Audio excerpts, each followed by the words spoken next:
Okay. Oh my god, I'm shaking like a leaf. I hope I can get this. I hope this is working. Please be working. Please be working. Okay, I gotta calm down. Mark, wait until you see this. You're gonna have a frickin' canary. Okay. Alright.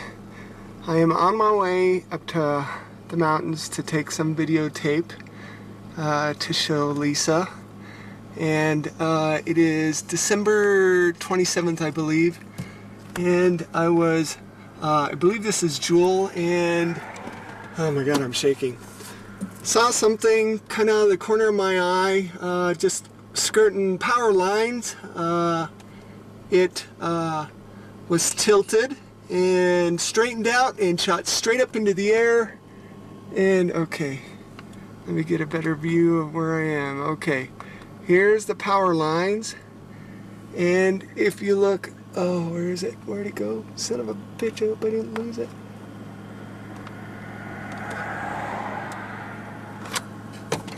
Okay. Pull over.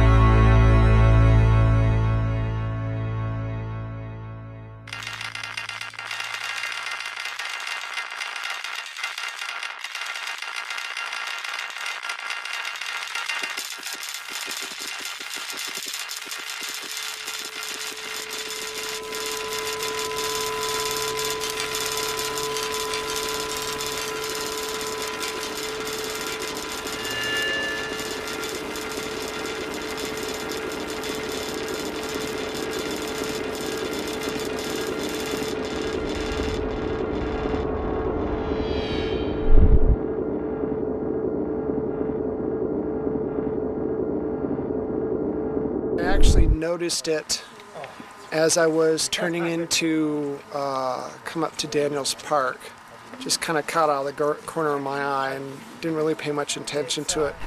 But I really got a good glimpse of it as I was coming up there's a steep hill just right before you get up to the top of Daniels Park. And I could see the light emanating from whatever this thing was on the ground, blinking on the ground. It lit up the whole area. There it is.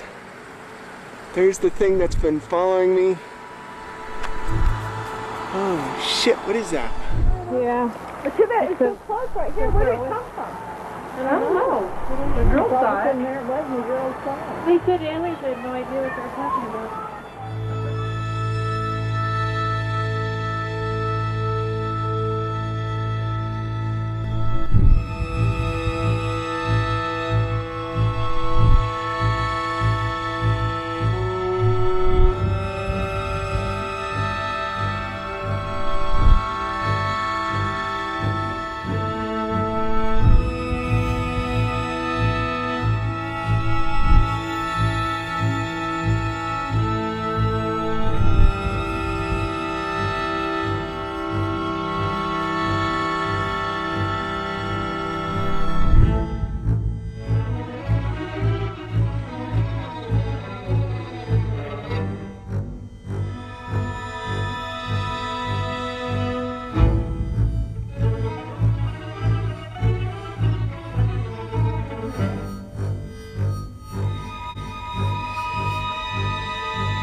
I can't tell you what this is. I have to convince myself of what I keep seeing. Thank God there's lots of other people that see it too.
day before yesterday when I had the sighting over the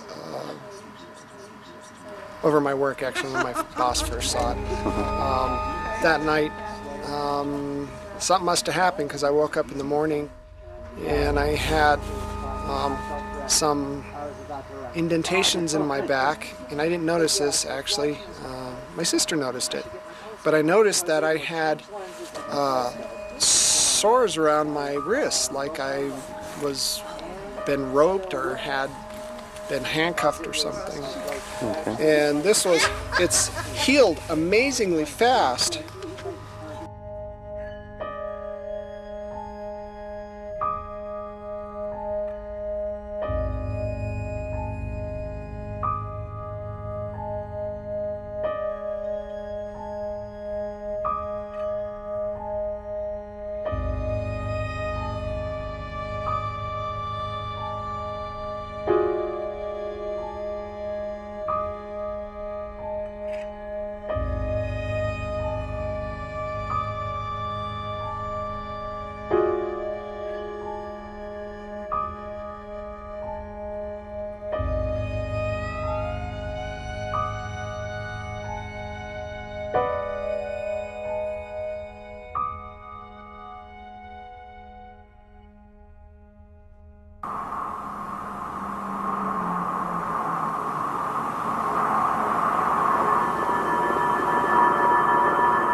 Cool. Hey, what's today's date? 8th of October? Yeah, it is. The 8th. Alright.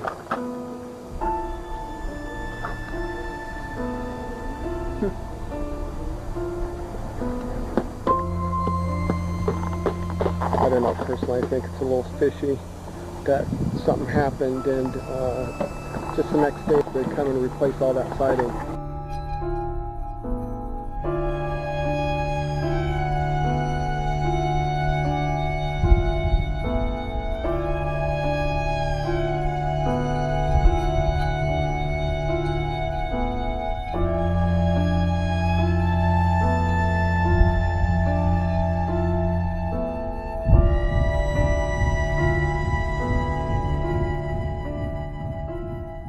Woke up at 3 o'clock. The swimming was gone, the breathing was gone, everything was gone, and I could run up and down stairs. It was the creepiest thing. So if you lose power when you're sick, the next time everything's really fine? I hope so. We don't know, it's just really odd. We don't know. But where did you get the holes? It's a pattern, right? I mean, it's right in the line. It was there when I woke up at 3 o'clock. Well, I don't know what those, those lesions are on your leg. I mean, there's such a pattern that this, it's hard for me to cover this from any, insect or anything like that.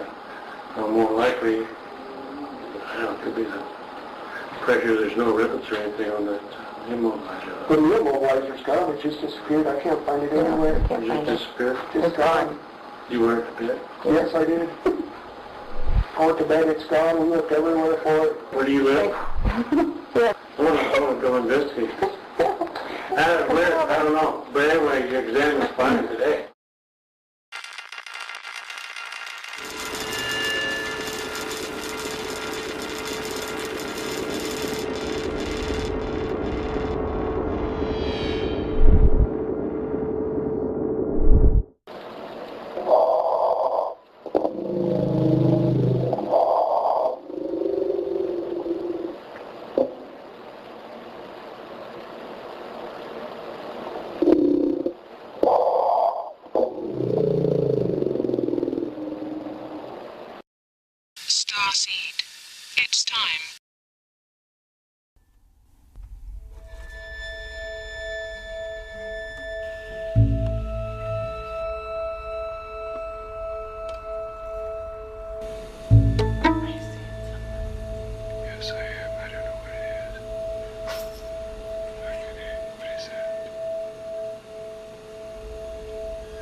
Okay, today is May 5th, 2005. We have problems with our speakers buzzing all the time, and I wanted to let you see and hear for yourself.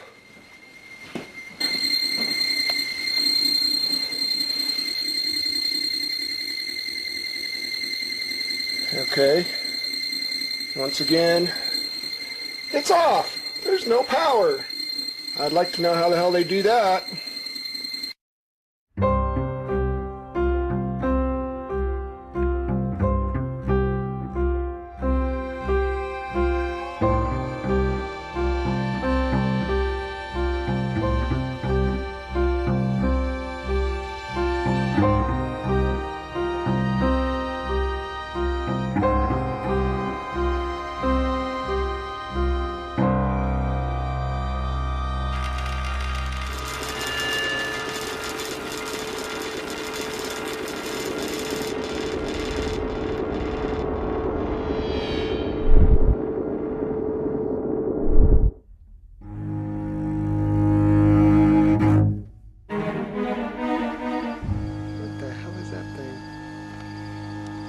Holy shit. Oh my god, there it is. Oh my god.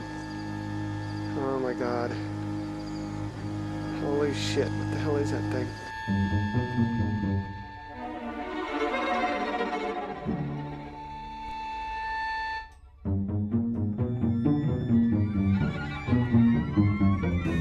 What I got here?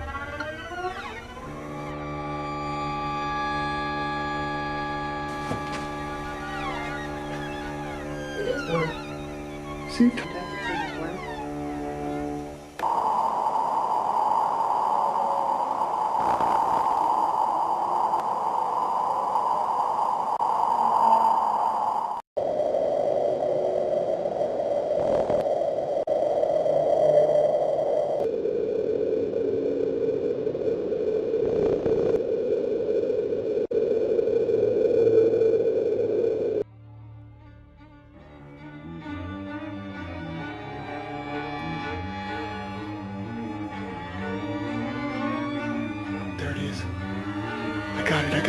I got it. That's the same freaking orb. I gotta go over here and see if I can get it better. It's the craziest thing. There it is. There it is. There it is. I'm gonna zoom in.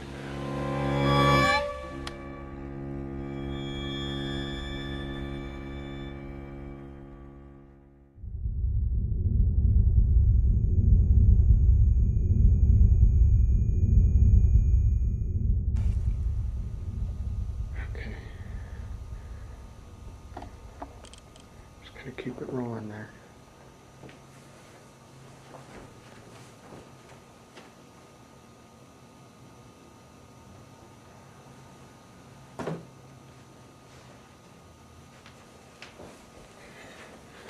Alright, I'm gonna go to bed.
Something a little past her.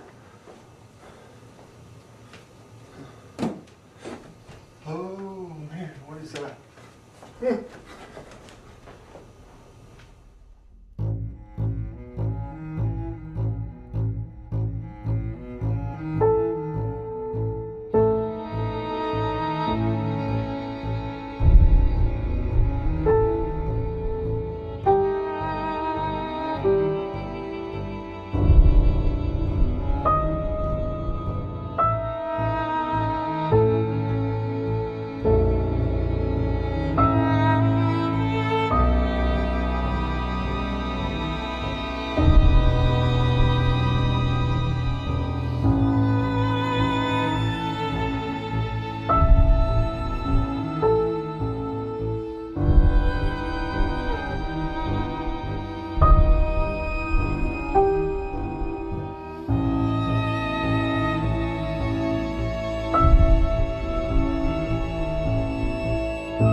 No, nobody outside. I have no clue what the heck's going on. But, oh well. Oh my god. What the fuck is that? Holy shit. Oh my god, what's it doing? Holy shit. Oh man. Where the fuck did it go? Oh my god. I can't believe it. Where'd it go? Where'd it go? Where'd it go?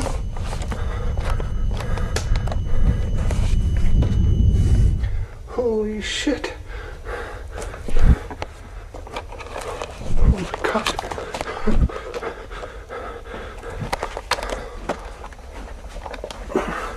Is it? I can't see it anymore. Where'd it go? I can't believe that. I can't believe what I just freaking saw. Oh my god. Oh my god. That's amazing. Oh my god. What?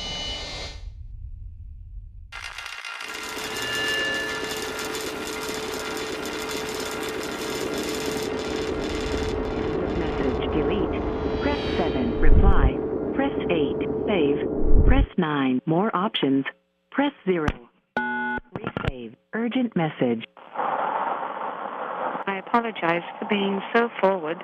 It did not take us long to get your phone numbers. Our surveillance is mostly for passive monitoring, but it does come in handy.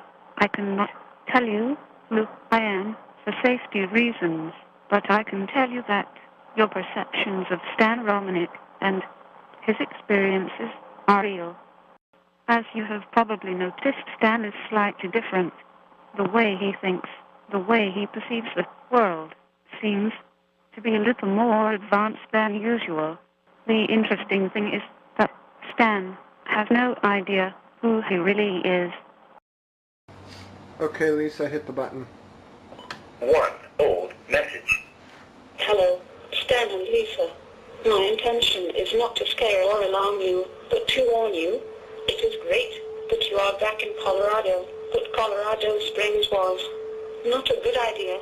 It seems you have moved into their backyard. Now it is easy for them to get to you. I know how stubborn you are, Starseed, but please heed this warning and know that Lisa and the children are at risk also.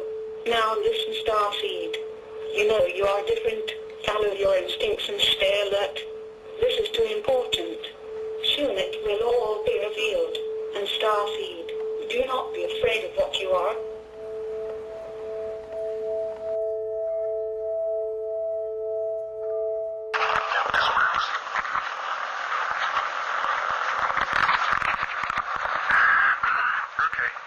Sorry about that. Someone was at the door. That's fine. It's nice to get to talk to you, Starseed. Who is this? Who I am is not important, but let's just say it's someone with your interests in mind. My interest in mind? You have my interest in mind. Why don't you send money? Money. Money can detract. You're smart. You will be fine. Just stop being so stubborn. Stubborn? Who is this? They're tracking us. I have to go. Good luck, Starseed. Who is this? Hello? Hello? This is freaking nuts. Lisa! It was her!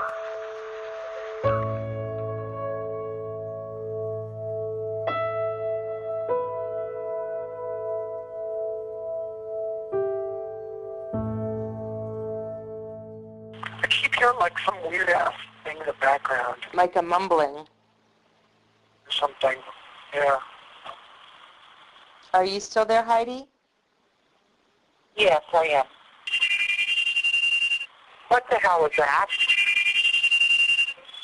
I don't know. That was really a neat sound.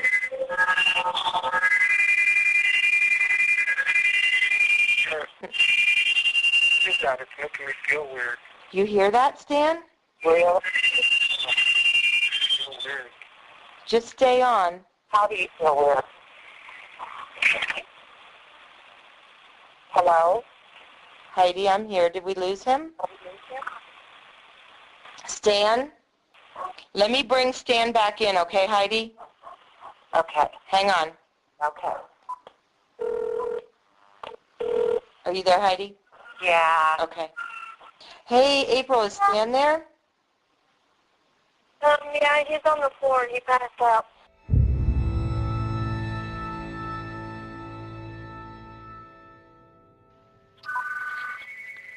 Hello?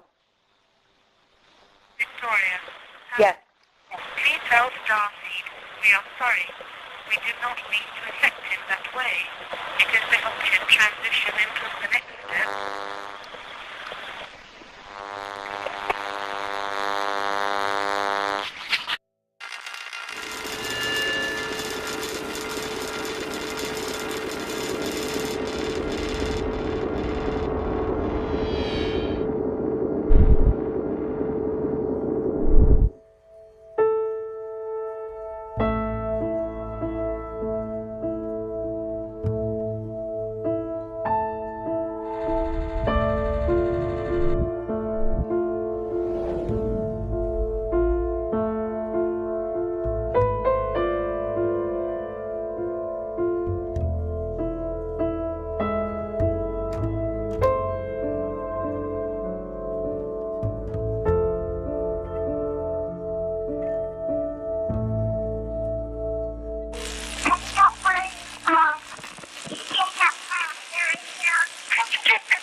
Hello?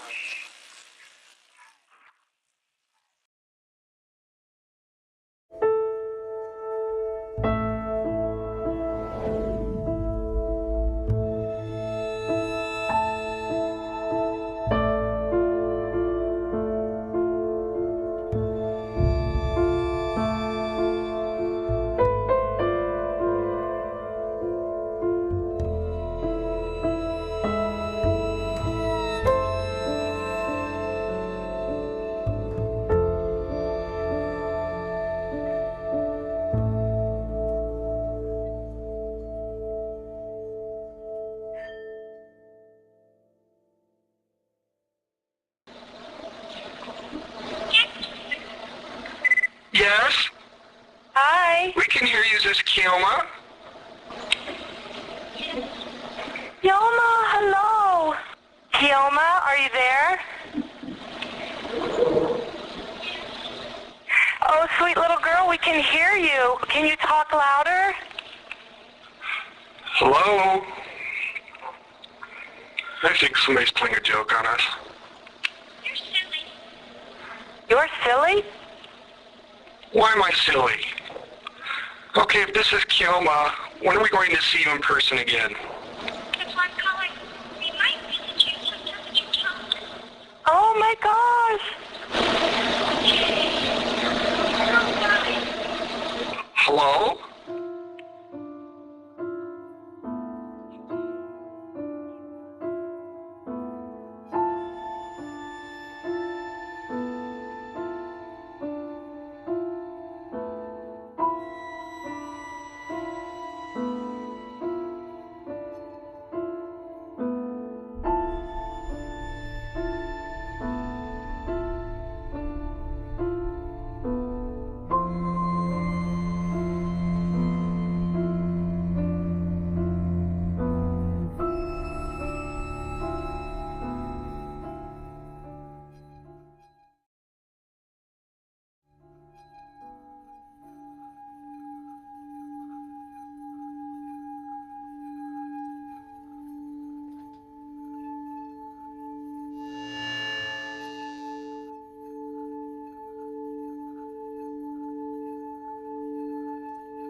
One thing that I think strikes a lot of people, and it certainly did me when I met Stan, is he's just a normal guy. He's almost like a barometer, and you know, and when things around him change, it really affects him. My first thought was that he was highly sensitive, highly aware, what I would think of as the artistic personality. Answered questions quickly, appropriately. I was impressed. He seemed like a normal guy. Average person, nothing unique. They're a normal family. I mean, I saw their family life. They all seemed very honest and very sincere and down to earth. So. He wears socks, he wears shorts, he wears shirts. You know, it's not like an abductee is somebody who wears a tinfoil hat. They don't have moon boots. You know, he's very normal. But he has abnormal things happening to him, around him, but more for him. You know, it's pushing him to do something very important, not only for himself, but in a way for humanity.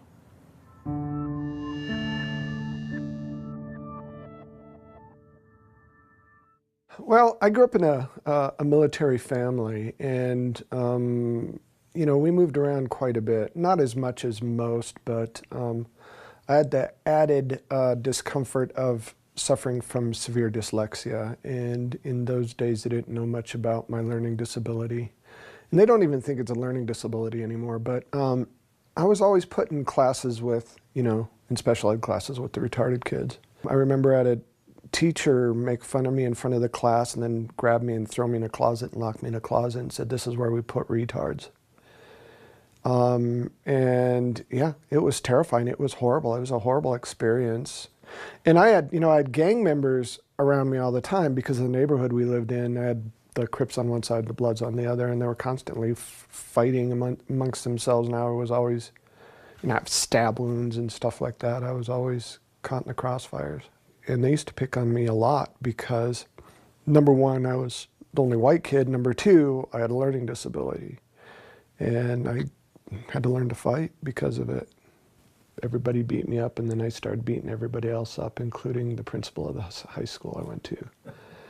So it wasn't good. I was kind of a punk. And just because I was kind of angry at my life, you know, because of all the constant violence and all the, you know, having to deal with everything that I had to deal with, I was frustrated. I calmed down somewhat and just kind of found my own way. When you look at that past, did it make you a better person? How did it help you? I honestly think certain people are chosen for certain things, and I had to go through what I went through so I could understand the human condition. So the role that I play now, without that understanding, I couldn't, you know, the message that I have, I couldn't give the message out correctly, I believe.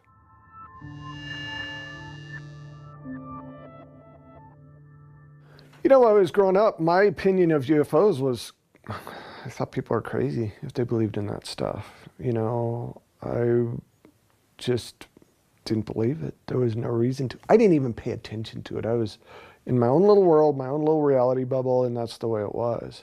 I was taught that there's nothing out there other than us. God made us, and that's it.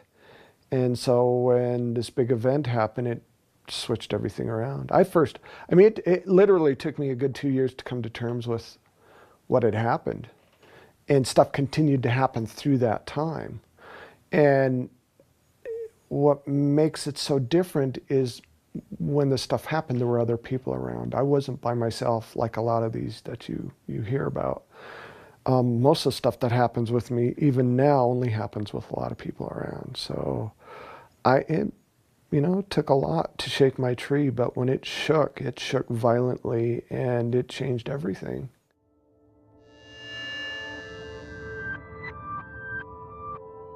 My first official sighting happened December 27th of 2000. I'd met my wife online. She lived in Nebraska. I lived in Colorado. I wanted her to come visit me, so I thought, you know, good way to do it. I was going to videotape the surrounding scenery and the skyline of Denver and, send her a little care package with flowers and chocolate, stuff like that. I decided to go the back way up to the mountains, and there were cars pulled off to the side of the road. Must have been 20, 30 cars pulled off the side of the road. And all these people had gotten out, and they were staring at something above the power lines that were off to my left, or I should say off to the south. And as I was driving up, I'm looking at, trying to see what they were looking at, and it looked like some kind of weird silver hot air balloon. And I'm thinking, that thing's gonna crash into the damn power lines. And as I got closer, it's like, wow, isn't that the strangest hot air balloon ever?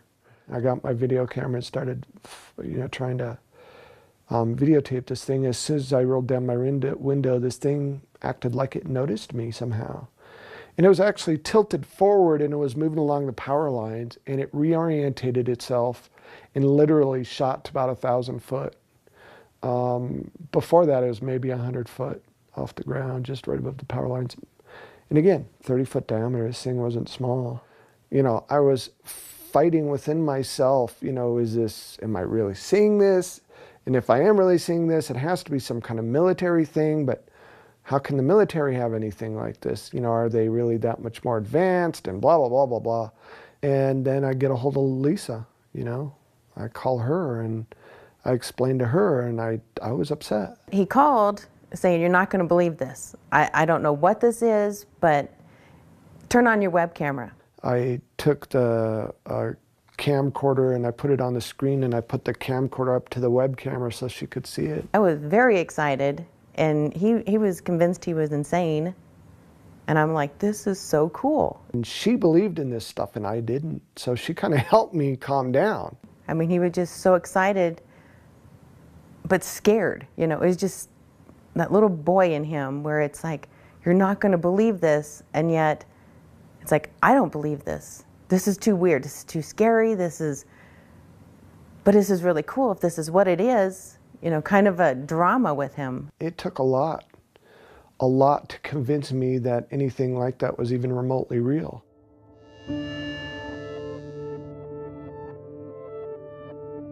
2 o'clock in the morning, maybe 2:30.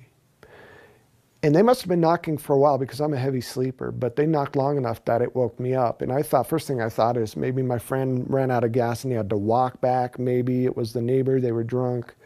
I wasn't sure. Got up to answer the door, and I noticed as I, start walking down the hall, my sister had already answered the door. And I looked past my sister, and there were 3 people standing outside. The first thing that popped into my head is, oh my God, they're here to rob us. They're gonna rob us. And I'm yelling at my sister, don't let them in because they're gonna rob us.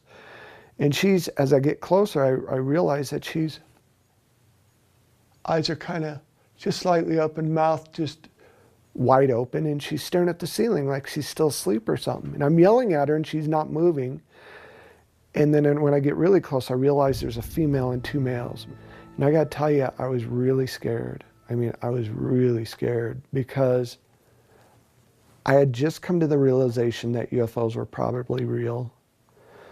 But I didn't really think about the fact that something had to be driving these UFOs and that they might not be human. And then now I'm being confronted with this reality that there's something at my door that isn't human. And let me tell you, it was really quite disturbing to me. And right as I got to that realization, the female stepped forward. And for whatever reason, I could hear myself screaming in my head, but I couldn't. It wasn't coming out. And she grabbed my wrist. A thought popped into my head. You're okay, it's gonna be okay. And the thought was not my thought. I didn't put that thought in there, it just appeared. And let me tell you, it must have freaked me out enough that I somehow snapped out of whatever trance they had me in. And there was a male on either side of me, and by the time we got outside to the balcony, I grabbed one of the males and I was gonna literally throw him off the balcony. And I felt the light tap, like somebody was tapping the back of my head, and I woke up somewhere else. I don't know. It's really bright. Mm-hmm. It's like really bright. Where's the brightness coming from? All around, really bright. I'm kind of stuck to a wall.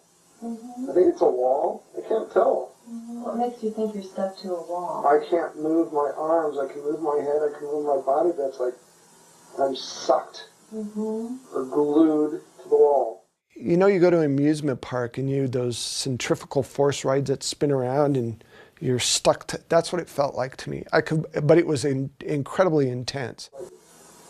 Something around my wrist. I'm trying to get free. I can't get free. And is it just around your left wrist? Yeah, it seems to be around my wrist, but I don't think that's what's holding me down. It looks like it's connected to something, but it's not holding me down. I could move my hands, I could kind of move my hand, move my feet a little bit, but I could not get free of this wall. And when I looked, it looked like it had quarter-sized copper pieces about their space maybe a foot apart, all over the wall, just peppered the whole wall. And I had these copper bracelets on my ankles and on my wrists. And they had these tiny filaments, almost like hair-like filaments that were going to the wall. And if I wanted to, I could have snapped them, but for some reason, I was stuck, so I couldn't do anything. I couldn't move. Well, they're turning me over. They're like turning me around, and I can't seem to move very much, and they're doing something to me. And they turned me around and they started doing something on my back that hurt, really stung really bad, like they were cutting me or something. They're sticking it really far in my back. How can you tell how far it's going in? It hurts. So you can feel it. Yeah, but it's weird is she puts her arm on me and then I relax a little bit. And I felt another tap on the back of my head and I woke up in the middle of the room on some kind of platform with the female standing right there. And she looked at me, tilted her head. Suddenly, an explosion of thought literally filled my head. It was so intense, it knocked me over and I almost fell off the table. And when I came out of this shock, she stepped back. She quit doing whatever it was that she was doing. She stepped back as if to say, okay, you poor, stupid, little, insignificant thing, we're gonna try this your way. Image after image, thought after thought, visualization after visualization just filled my head.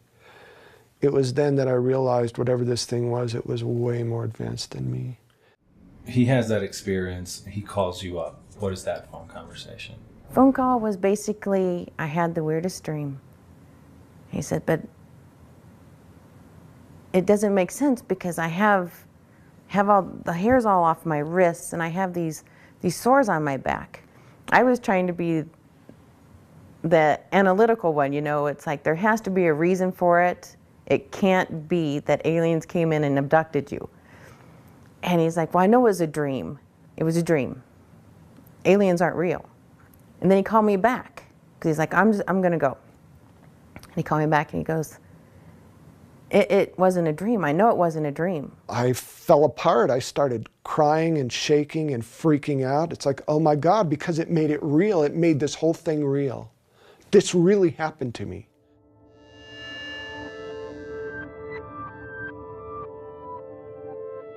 You know, when Deborah took me through the regressions, I started reliving all the pain. I started vividly remembering everything, every nuance, every sound, every painful experience, everything that happened. The most profound thing that happened to me was the part that I started writing down these symbols that I had stuck in my head. She asked me, so what do you remember? I said, I have these symbols in my head. I have these weird things in my head. She goes, can you write them down? She gave me a big pad of paper and I think a marker. And I just started. I remember the symbols really clear. How do you, can you describe them? Oh God, I could write them down for you.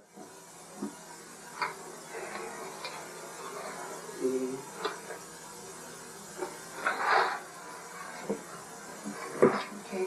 These are the images that I got in my head.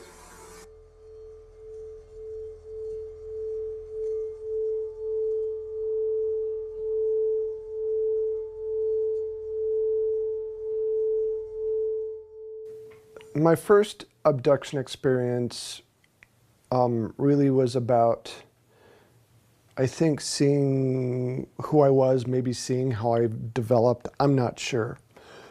The abduction experiences after that seemed to involve reproductive stuff. They're really fascinated with our reproductive abilities and fascinated with our genetics for some reason. Or maybe they're manipulating our genetics. In my case, I think the latter is probably more true. Every time I'm up there with a woman, a human female, and usually it's the same one. Over the years, it's always been the same one. It's really bizarre. So are the two of you together or separately? We are together. We're together. Okay. And we're side by side, and we're being led into this other vehicle or room. Or okay. After they did whatever it was that they were doing, checking us out or whatever, they brought me and this woman into this room. And then what happens next as you're taken into that room? We're just sitting there, and then all these little kids. I don't know if they're kids. They're like little. They kind of look like kids. Mm-hmm. All these kids come up, and the lady's like starting to wake up, and she looks real happy, and she starts hugging them. Mm-hmm. And then she looks at me, and I look at her, and then we're both really confused. And they're just these kids, and they come hug my leg and hold my hand. And there were seven children altogether. There were varying ages, varying sizes, varying, you know, some of them looked more human, some of them looked less human, some of them had hair, some of them didn't. And I'm looking at these children, and I'll never forget,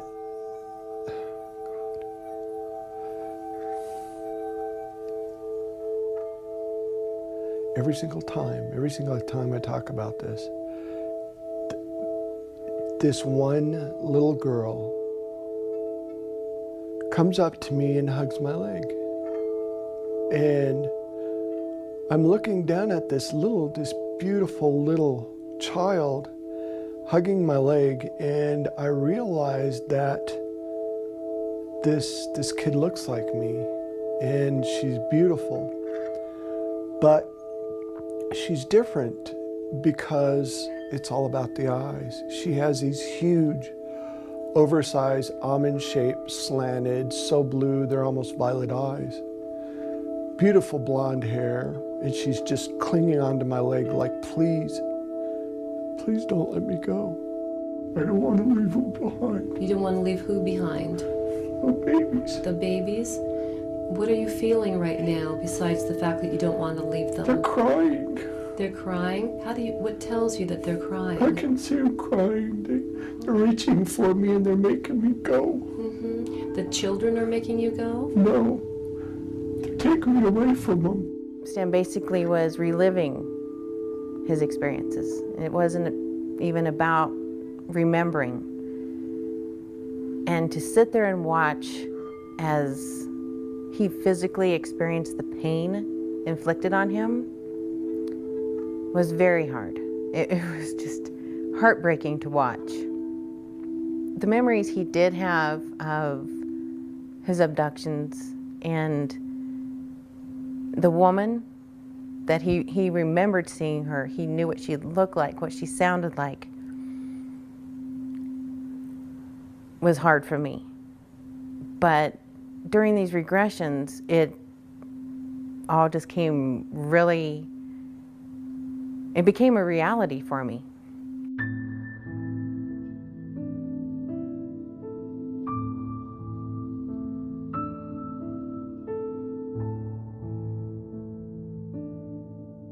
They kept looking at her, and Lisa watched me, you know, looking at her. She goes, you know, what's up? And I said, I know her from somewhere. I mean, I don't know where I know her from somewhere.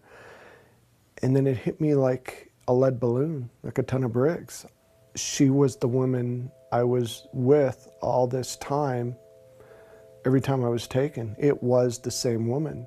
And we became very close friends, and it got to a point where it was kind of hard for Lisa because we had this weird connection, me and Victoria, this bizarre unnatural connection. I was so wrapped up in the, the case and learning about it and learning what my role was in it and experiencing so many things around me that I wasn't focused on Lisa's feelings. When he found Victoria, that was really hard for me to deal with, because I knew she was real, I knew she existed, and in some ways I prayed that he never found her.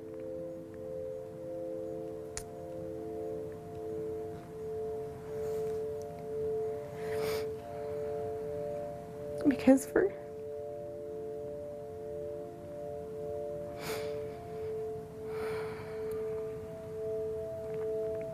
6 years, I worried what would happen to me.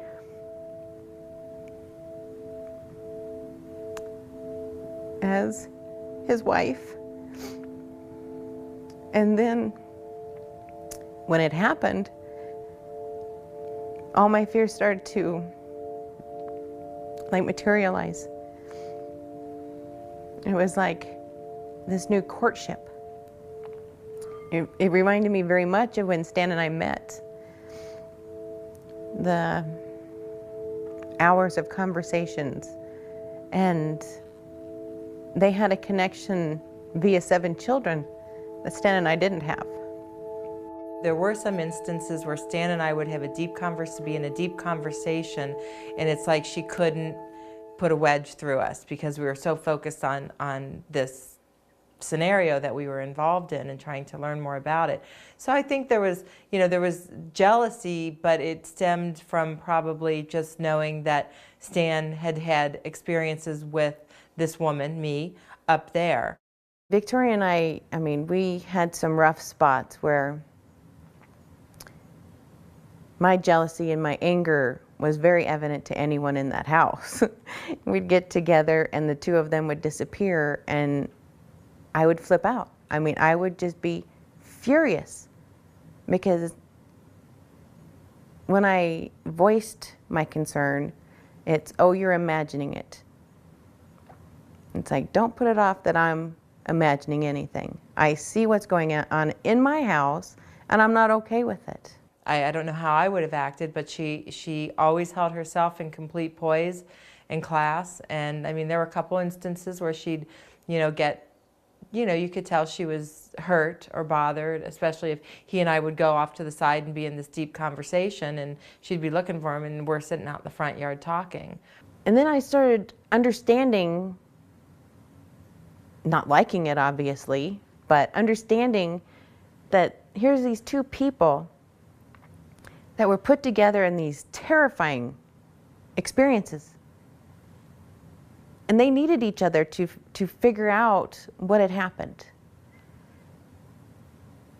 I just wanted them to do it around everybody else, not so closed off. So my jealousy wasn't like crazy, and I wasn't worried constantly that tomorrow is the last day of my marriage. What she has gone through is such a difficult emotional path, and she has been able to do it with grace and keeping her head on and keeping her marriage together.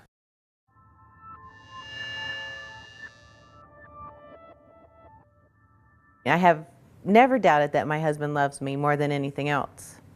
And he knows that, obviously I'd give my life to support him. I would never lie for him, but I will support him. I'll back him up when he tells his story, when it's true, and the events are accurate.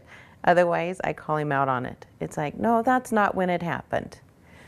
So. Can I interrupt you for that? Mm-hmm. From that? You just said you would never lie for him. That's right, I won't. To your core, that's who you are. Absolutely. So nothing that has happened in any way, shape, or form in his life and to you has been fabricated? No. Nothing that he has shared with you or anyone else is fabricated. I cannot tolerate liars. I cannot stand deception. I would, if I thought Stan was lying about any of this, making any of it up, I would have walked away faster than anything. Love or no love.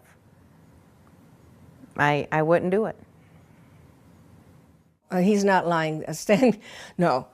When you live with somebody and the person is undergoing trauma and the person, you know, he has physical contact. In other words, this isn't just downloading of aliens. This is physical marks and physical problems and physical interaction. The person that's the closest to you knows whether you're lying or not, and she is actually, she and the family, all the family, know that this is a real phenomenon. Now, whether some of it has been done to him to confuse him and half of it is disinformation or some of it is copycat, we don't know that. But we know some of it is real. Do I believe everything that, you know, that's happened to him? Absolutely not, because I can't investigate everything that's happened to him. But I'll tell you what, out of all the things that he's claimed has happened to him, even if you believe 40%, that's a lot. That's enough right there. Just that 40% is enough to, you know, to believe that, you know, he is an actual abductee.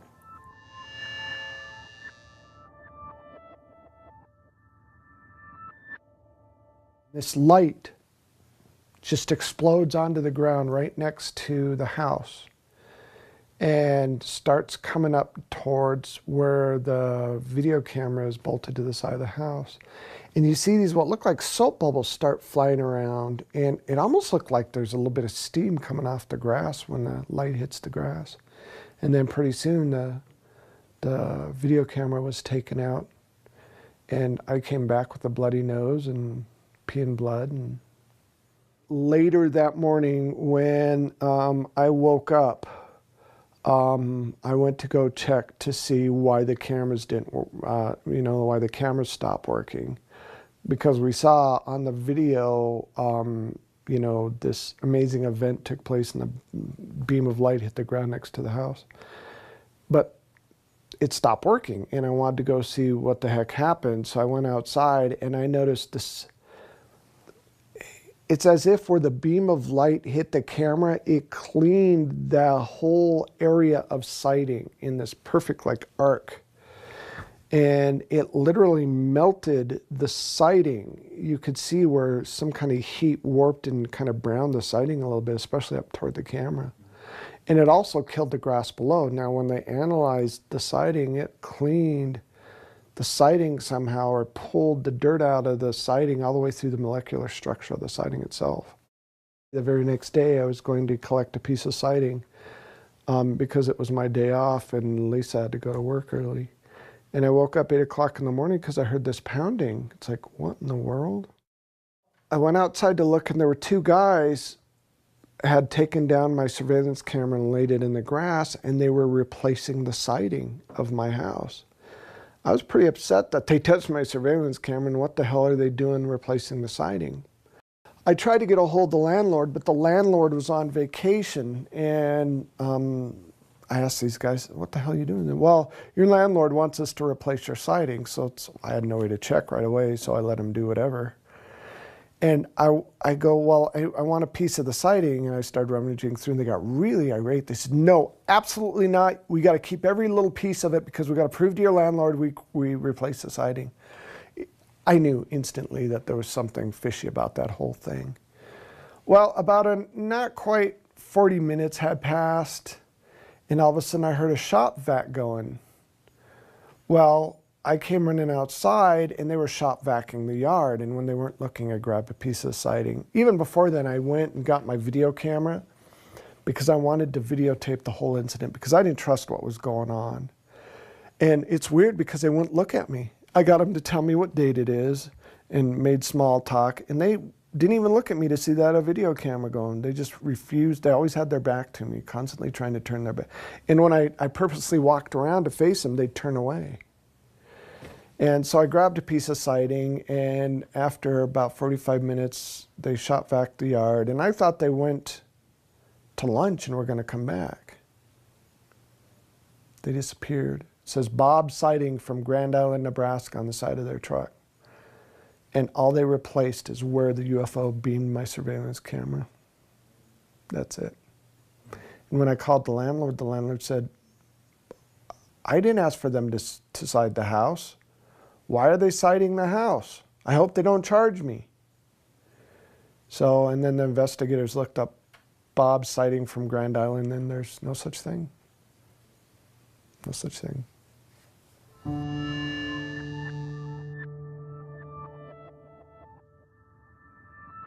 This weird British sounding voice left a message for us saying that it wasn't safe to live in Colorado Springs. And, you know, I thought somebody was joking around, but honestly, I wished I would have listened, because not long after that, I was riding my bicycle to work, because I didn't live very far from where I worked.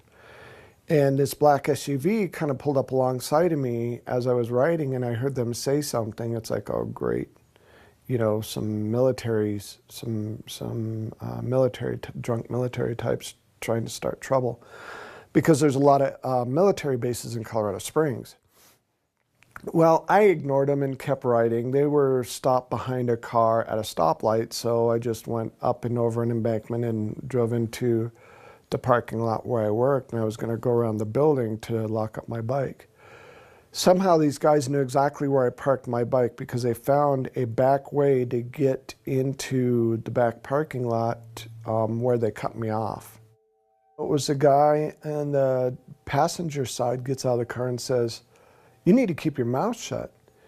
And I look at him, I said, "I didn't say anything to you."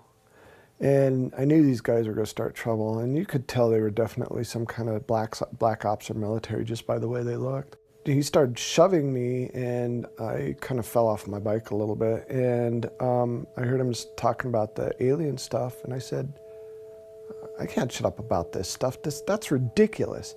And so he started swinging, and we got into a tussle, and you know, I grew up in Southwest Denver, so I kind of know how to fight a little bit. And then the guy behind the passenger seat, there were 4 of them altogether, got out and did all these kung fu karate kind of moves, and I actually laughed at him. I think it kind of pissed him off a little bit. But he came at me, and I had a bike chain wrapped around my seat that I locked my bike up with, and I just started wailing at him. And I honestly thought I killed him, because he was on the ground jerking around and shaking really hard like he was having convulsions or something. And I felt this intense kind of weird tickle pain thing on my lower back, and I hit the ground. And as this was going on, people were driving by watching this happen. Somebody called the police. The police were there almost, oh geez, within 5 minutes of these guys picking up their buddy and throwing him in the van, their whatever SUV, and taking off. Come to find out, they actually tased me. And that's why I fell to the ground. And one person tried to follow them and lost them. So there was a police report made, and ended up with a broken wrist and a broken nose. And, you know, I wished I would have listened to that call.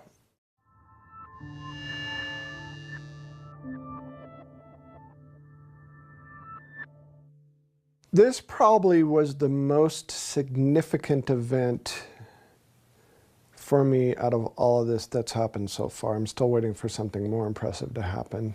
It started out, I was painting the eave of my house, and I had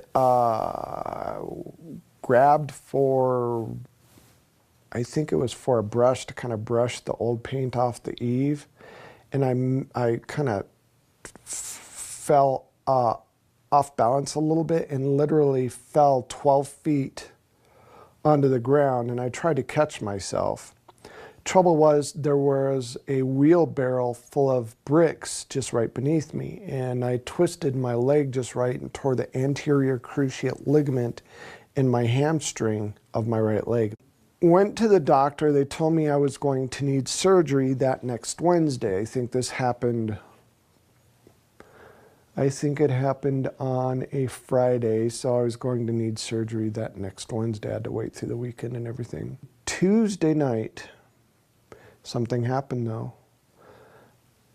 Usually when I get taken, what will happen is, for whatever reason, whatever power or whatever technology they use seems to blow the circuit switches, blow the breakers in the house. So Lisa woke up in the middle of the night because I was gone and all the breakers were blown. She could hear the breakers go or something. I don't remember exactly what woke her up. But when she tried to find me, I was completely missing. I was gone. I was nowhere to be found anywhere.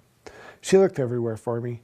She eventually got all the breakers flipped back on, all the lights back on, and she came in the house, and I was standing dazed, kind of dazed in the middle of the living room. Now, to me, I woke up and I was looking for Lisa. In reality, I was already missing, and Lisa was looking for me.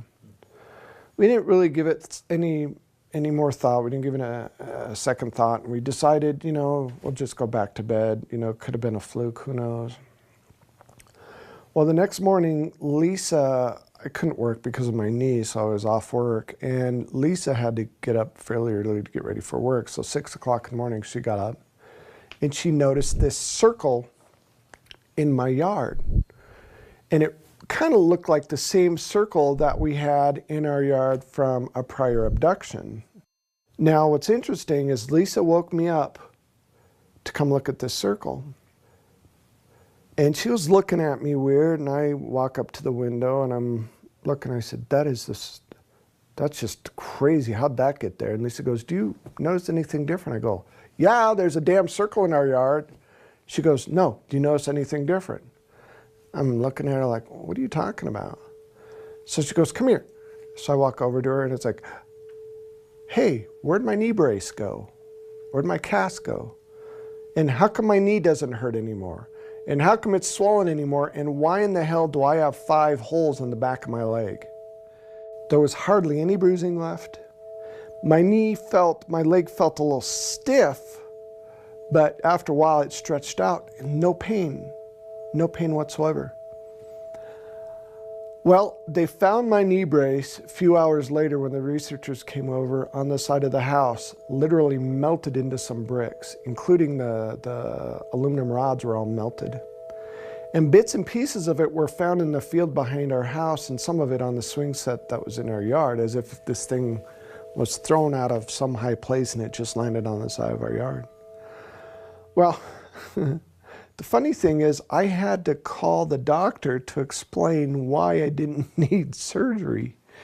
And I remember calling, and I left a message for her, and she called me back because she was off work. She called me back and she said, Stan, I understand you're really frightened about getting surgery, but if you don't get this surgery, you're going to be a cripple the rest of your life. You'll never be able to use that leg again. I said, look, I can't explain it, and I wasn't about to explain that I was taken by aliens and they fixed my leg. There's no way I'd say that to her. She'd think I was nuts. I said, I'm just going to have to prove to you I don't need surgery anymore.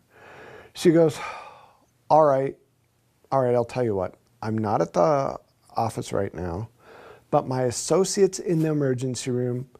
I'll call him, set it up. You go see him in the emergency room, and he'll tell you the same damn thing I told you. It's like, okay, fair enough. Well, I went to the emergency room and my wife brought a tape recorder and we recorded the whole conversation. And this guy had no idea how it was possible that I went from having a torn ACL to not having a torn ACL. And what kind of miraculous thing could have done this? At first, he said those holes in the back of my leg could be bug bites, but then there's no rivets in he didn't have any explanation.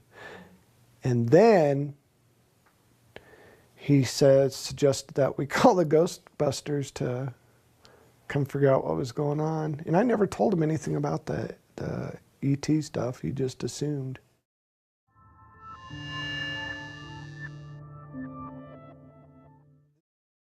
This video was pretty much the piece of evidence that put me on the map. It's also the one I get the most, what's the word, the most crap for, basically. You know, the debunkers try to, and the skeptics just will pick that thing apart.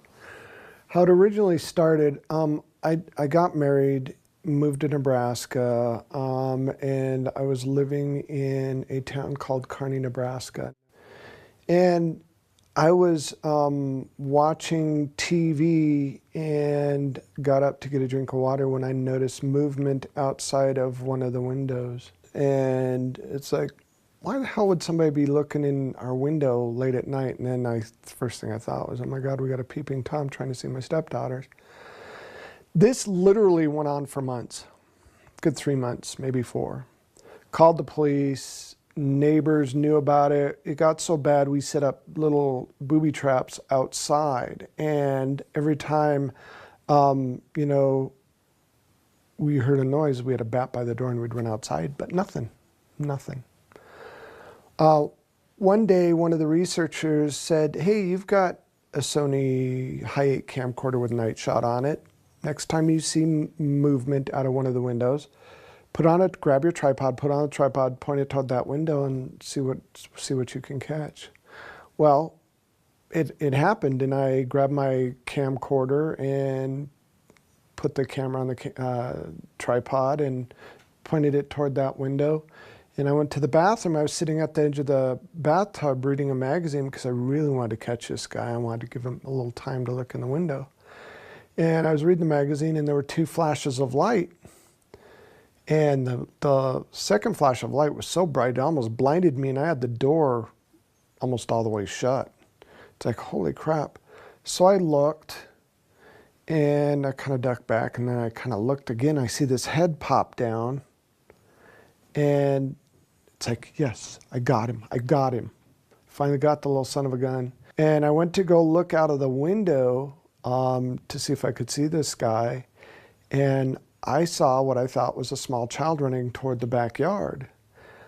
Whatever it was clipped the bush next to the house and stopped as if it heard me or something and slowly looked back at me.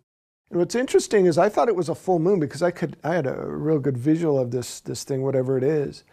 And come to find out there was no full moon, so it might have been something else over our house that night.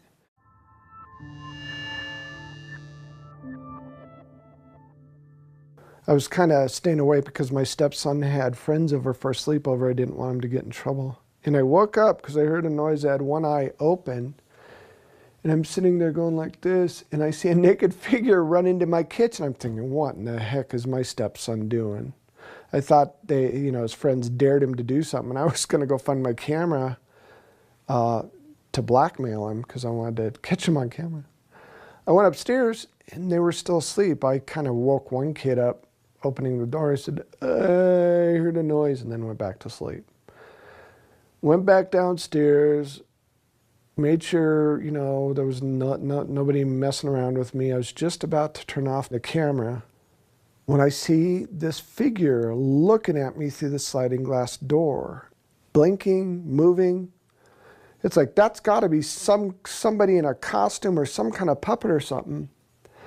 I got closer. He closed his eyes slowly, and as if he was trying not to make a sudden move, he slowly just moved off to the left and disappeared. It's like, holy crap. So I'm looking outside to see if, there's somebody holding like a puppet or something, and there's nothing. I went to the kitchen, and there were maybe 3 flashes of light that you can see reflecting off the windowsill of the kitchen. And I woke up on the ground 45 minutes later, only remembering seeing the flashes of light. I didn't remember actually seeing being in the window till I looked at the VCR.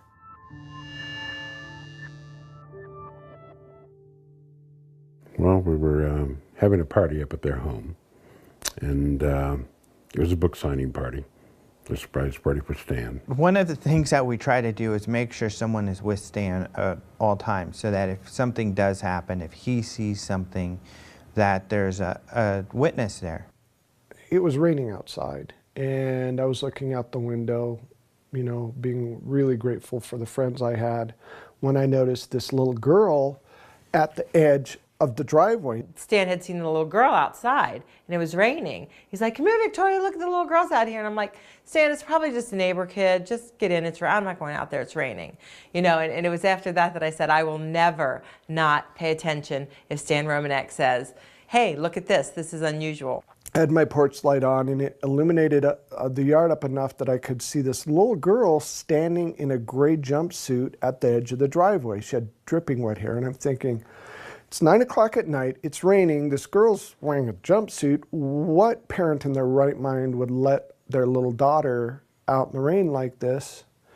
And why is she wearing a jumpsuit, and why is she staring at me? I remember Stan going outside. He said he wanted to go outside for a little while.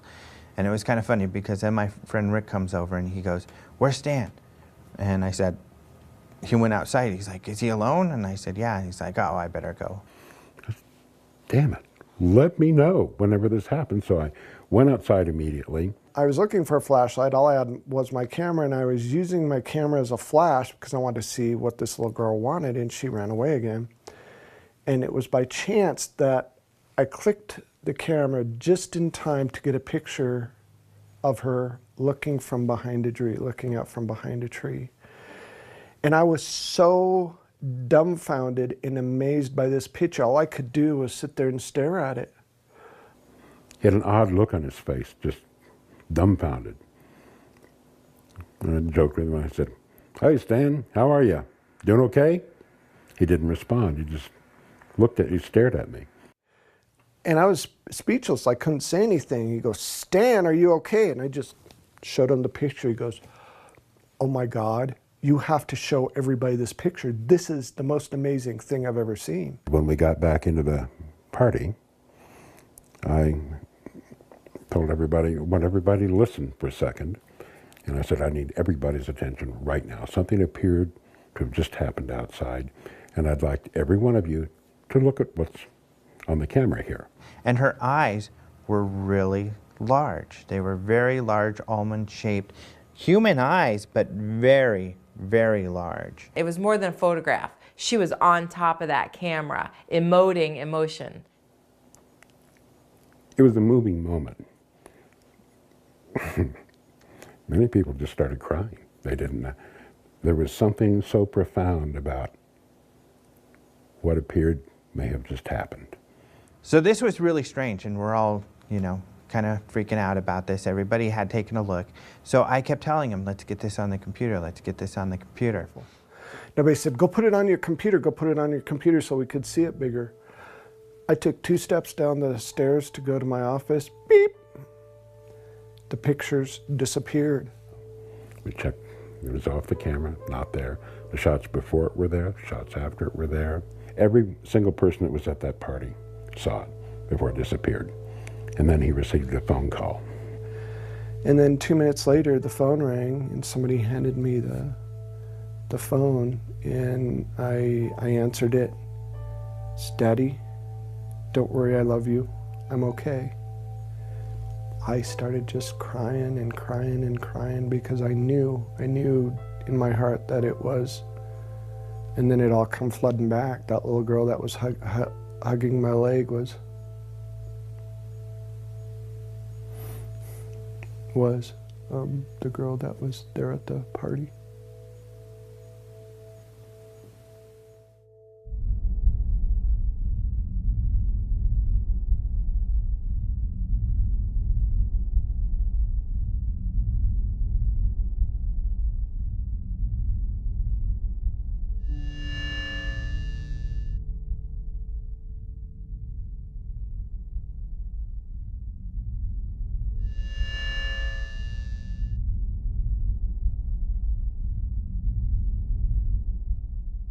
When I ran across his video of his first UFO sighting, I was really intrigued.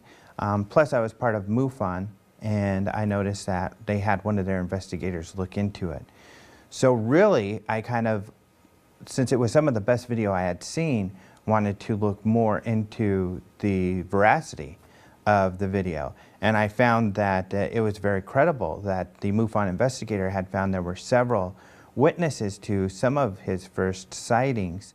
when you only have a first-hand experience, only one person. And there's not really much you can do with that.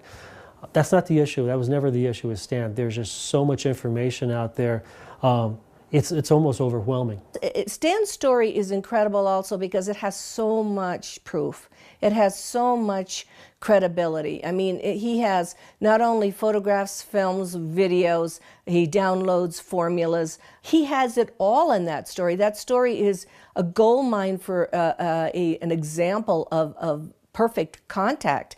There are aspects of the case that are very solid, that it would be impossible for Stan to hoax. Stan is being used to give a message also. I mean, he's being used to say it's real. The stuff that I've seen, the evidence that he has, that I looked at, the people that I've interviewed around him, wow, yeah, he's the real deal, no doubt.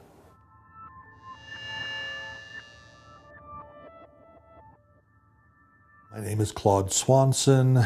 I'm a physicist. Undergraduate degree in physics, MIT, class of '69. PhD in physics from Princeton, class of '76.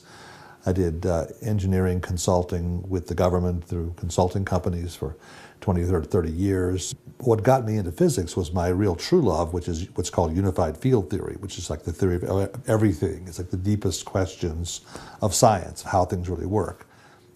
For me, the enduring thing is that if you put together this particular set of equations, you'd have to know a lot about physics, okay? And from what I've seen of Stan, he doesn't. You'd have to know a lot. And there aren't many people who would be smart enough to be able to choose these particular equations and put them together. Most people would pick a random set of equations, you know, or they pick something that looks complicated, that maybe has no meaning to it. These equations actually relate to propulsion and faster than light travel. I mean, I think one thing that they give is a sense of credibility to Stan. That if these equations are beyond what he could come up with on his own, then they are an indication of a higher intelligence interacting with him. The more I have looked into them over the years and the more I've figured out different pieces of it, the more impressed I am that they seem to actually describe how they do some of the things that we find anomalous, how they go faster than light, how they get from some distant star to here. In our current science, even maybe 20 years ago, those things were viewed as impossible. What's been happening in the past 15 years or so is there's a group of leading edge scientific thinkers who seem to be following along a similar path, who, and they're not the mainstream scientists, but there are more and more indications that seem to back up the equations that Stan has been writing. So there's a trend here, a growth that kind of says, you know, these might really work. One of his equations relates to a solution that was found in the 90s by a physicist named Alcubierre, a Mexican physicist, that is the first proposal for how you could take gravity and make faster than light travel from it. He found a solution, a mathematical solution that gives you a warp drive. Okay, that's what they called it.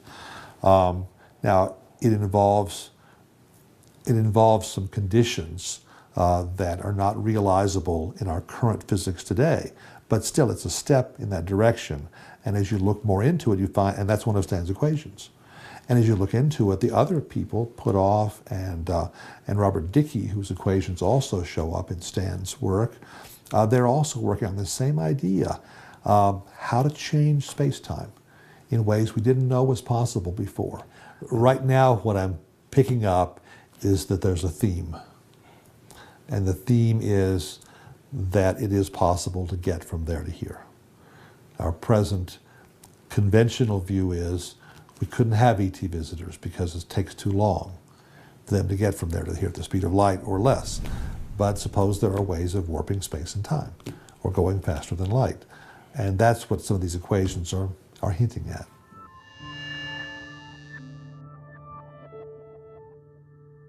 first name is Stanislav.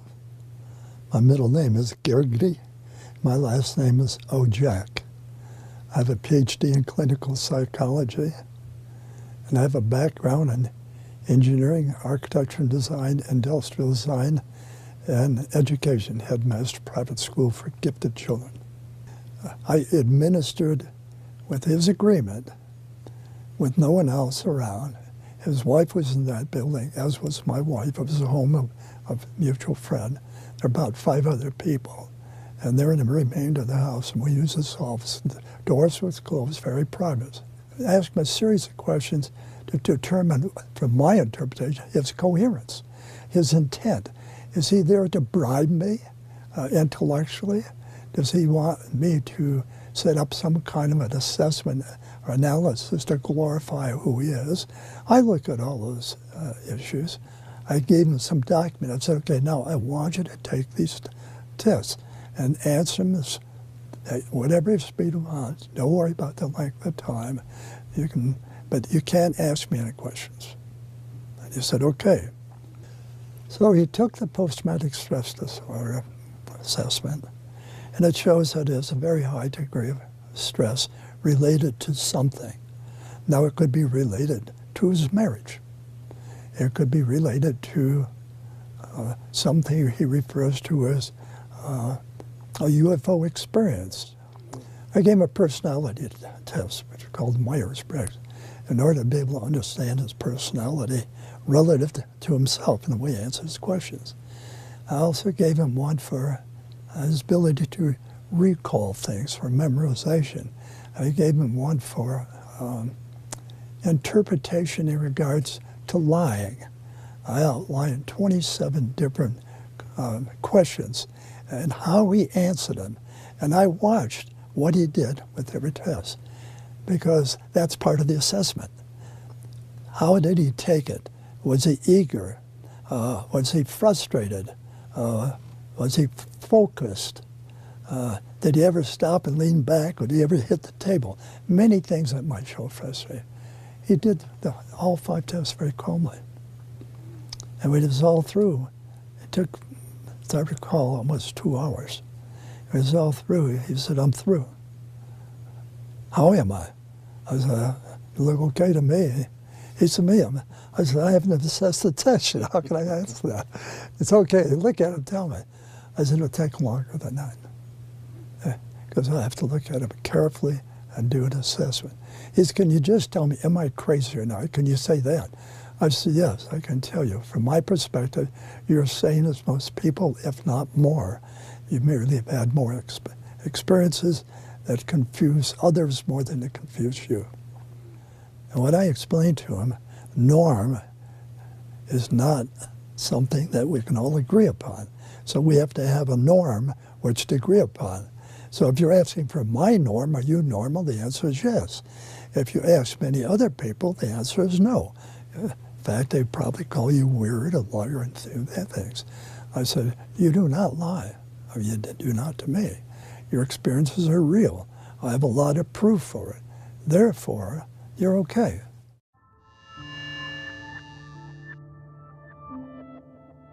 My name is Leo Sprinkle, R. Leo Sprinkle, PhD. I'm a counseling psychologist in the state of Wyoming. I teach self-hypnosis to people who wish to learn the techniques, not only to relax the body, but to focus the mind. So from a standpoint of general mental health, these techniques are useful. Some people may not like the word hypnosis, so if they don't like the word hypnosis, let's use meditation or daydreaming, image rehearsal for athletes, goofing off for teenagers.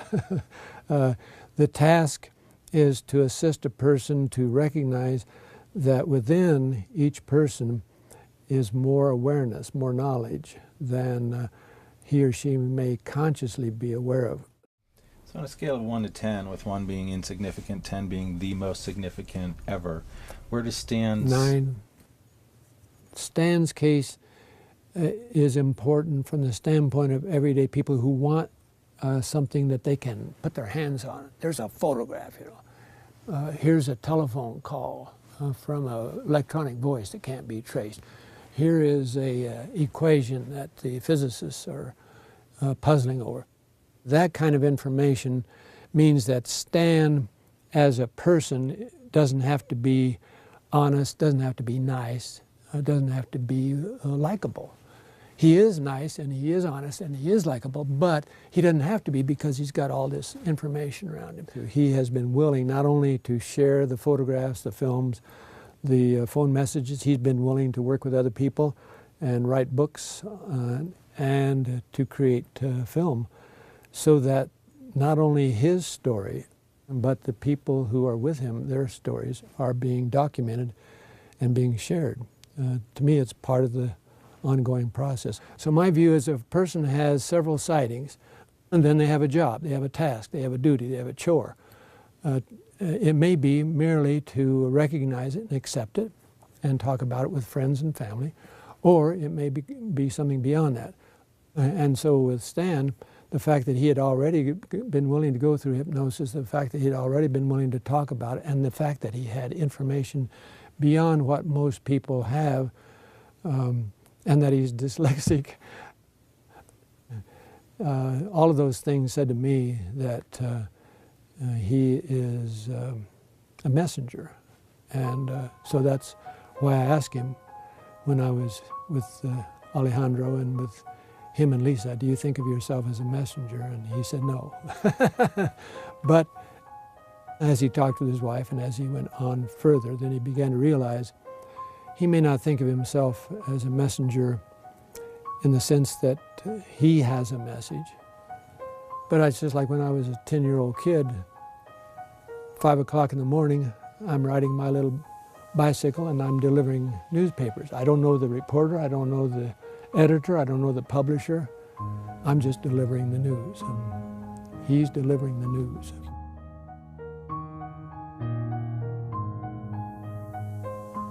He's probably a vehicle for some group or some race to give a positive message to the planet. But, you know, he's human. So we get all the human stuff and then we get all the starseed stuff together. And he has a purpose, he has a mission. And I think his story is fascinating, and I have recommended that this is the ongoing contactee case people should look at. I remember Paula Harris asked me some years ago, why don't you think people believe in UFOs or want to? And I told her because people have no place to put it in their mind. There's no reference. And it is of such importance or significance that it would force a person to reconsider all their foundational beliefs. Their beliefs about religion, who we are, what we are, why we're here. People aren't prepared to go through that mostly. It's much easier to go along with the herd, and I've got plenty of things I want to do or have to do, and I'm busy, busy, busy. It's amazing how many people witness unusual events and rationalize them and go about their daily routine. It's our nature. It's the most comfortable thing to do. I mean, I think that there's a growing number of people who are taking an interest in the larger definition of who we are as human beings. There are thousands, tens of thousands of people who've had near-death experiences, who've been dead clinically on the table, the operating table, the heart operations, things like that. They've experienced the other side, as they would say. There's a uniformity in what they're reporting, that there is another side, that we are, they come back saying, we are powerful spirits here in these physical bodies trying to have a human experience. There are these higher dimensions, okay, and we're all kind of learning and growing in these experiences. And a lot of what they say seems very consistent with the lessons that are coming out of these ET contact cases, trying to learn who we really are as human beings, to expand our own consciousness, our own understanding.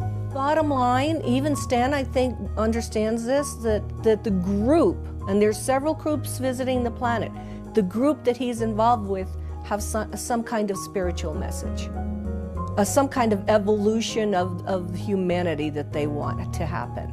At the soul level, this is big time. Because in my opinion, our souls are recognizing that this is a crucial time for humanity and for the planet. And so if we can bring ourselves at the human level to work together to collaborate, not only with ourselves but with the ETs, and then I think it's well worth it, and it'll be worth celebrating. Yeehaw. People always ask me, would you do this over again in a heartbeat? I would, in a heartbeat, because I've learned exponentially, and I get to look outside the box. His responsibility is to simply share his story, what he's experienced.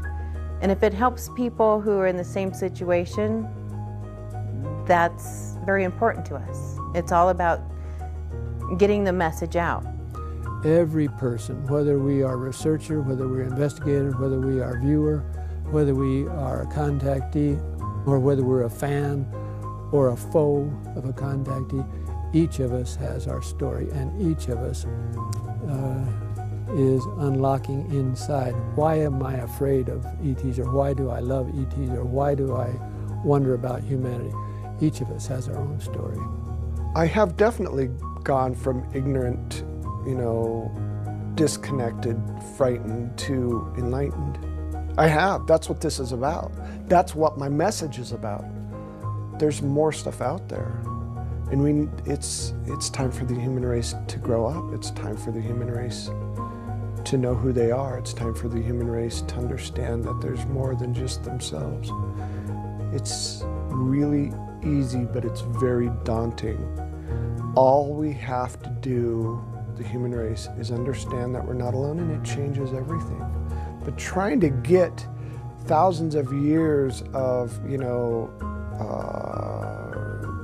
society ripped out of you is going to be tough, because we've been taught these certain things through religion and through all these other control mechanisms that we're supposed to think this certain way, and it's not benefiting us at all. And so, the message is there's more out there, and it's time we know it. It's time to grow up and take responsibility for who we are. We're being asked to grow up and to be more in contact with the spiritual side of ourselves.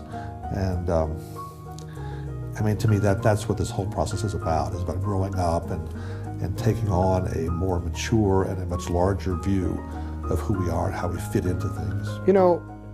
From the bottom of my heart, I just want to help the human race.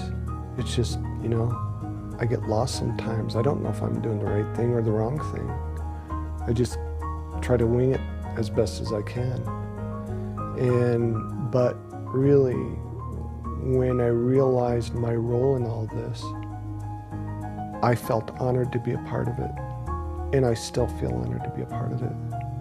And I pray every day that I can somehow make a difference in what happens to this wonderful race, this glorious race, because it's important.